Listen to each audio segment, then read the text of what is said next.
Pekan Tambunan adalah sebuah pekan yang terletak sejauh 81 km di pedalaman Sabah. Walaupun Tambunan agak jauh dari bandar kota Kinabalu, tetapi daerah ini bukan sahaja mempunyai tempat-tempat menarik untuk dilawati, tetapi Tambunan juga mempunyai falsafah budaya masyarakatnya yang unik yang perlu diketahui, terutama para pelancong, kerana penduduk Tambunan adalah majoritinya daripada kaum dusun. Mengikut perangkaan pada tahun 2020, jumlah penduduk di Tambunan ini adalah seramai 44,681 orang.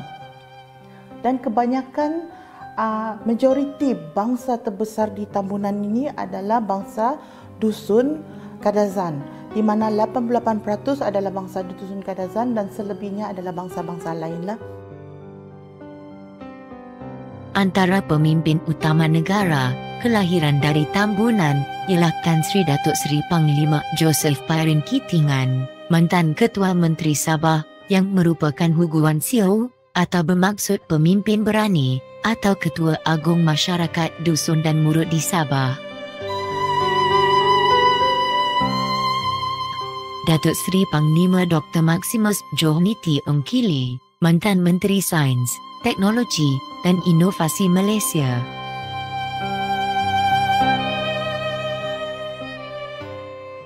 Datuk Seri Panglima Dr. Jeffrey Gapari atau Gofri Kitingan merupakan Timbalan Ketua Menteri Satu Sabah.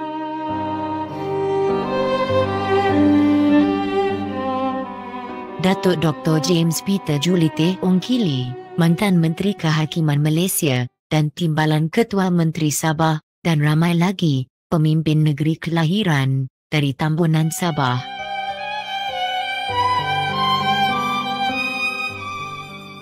Secara umumnya, Tambunan mempunyai lebih kurang 80 buah perkampungan dengan kegiatan tradisional. Sebagai sumber pendapatan utamanya adalah sektor pertanian seperti penanaman padi sawah, penanaman helia, sayur-sayuran dan sebagainya.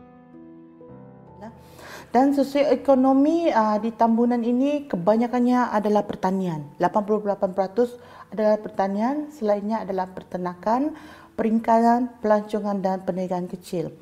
Okey, sumber utama pertanian di daerah Tambunan ni adalah penanaman padi, halia, dan di lokasi kita panggil Patau, itu merupakan satu pengeksport sayur terbesar, di mana Tambunan ini telah mengekspor sayurannya ke luar negara seperti Brunei, Sarawak dan Sabah.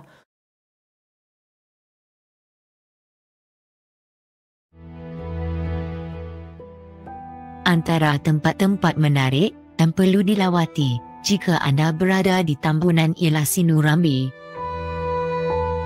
Sinurambi adalah terletak di Kampung Dalungan. Laluannya ialah laluan menuju ke Gunung Terusmadi. Ketika tahun melawat Tambunan pada 2017, Sinurambi telah dijadikan sebagai landmark utama.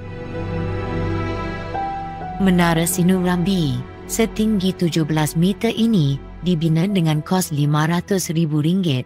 Pembinaan Sinurambi ini sebenarnya merupakan idea Tan Sri Datuk Joseph Pairin Kitingan sebagai langkah untuk mempromosikan daerah Tambunan sebagai tempat tarikan pelancong.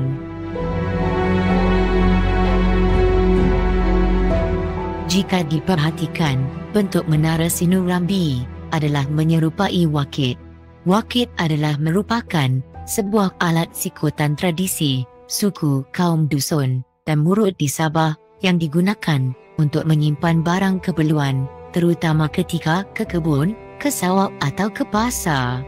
Biasanya, wakit menjadi sikutan kaum wanita.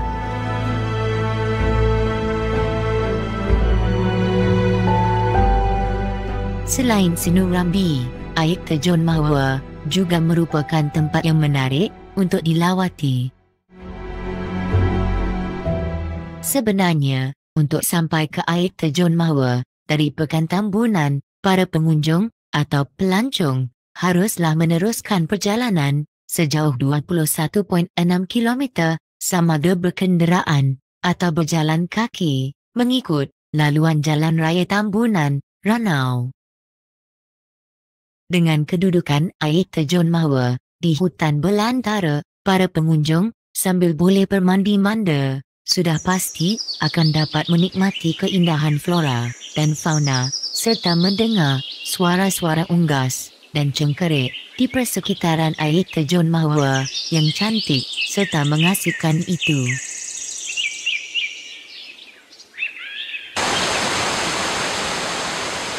Terdapat juga tempat lain yang mempunyai tarikan tersendiri seperti Gunung Terus Madi yang mempunyai ketinggian 2,642 meter atau 8,669 kaki daripada paras laut. Taman Sejadi Rafflesia Tambunan.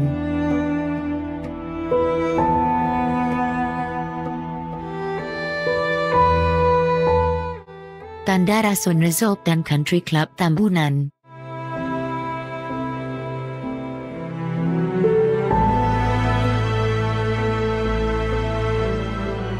Batu Gong di Kampung Solibok.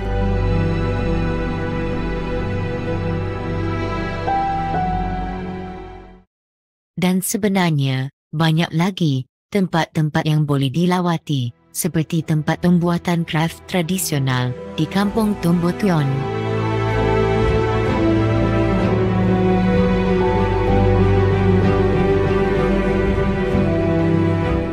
Dan tempat melakukan aktiviti memancing di Kampung Minodong dan sebagainya.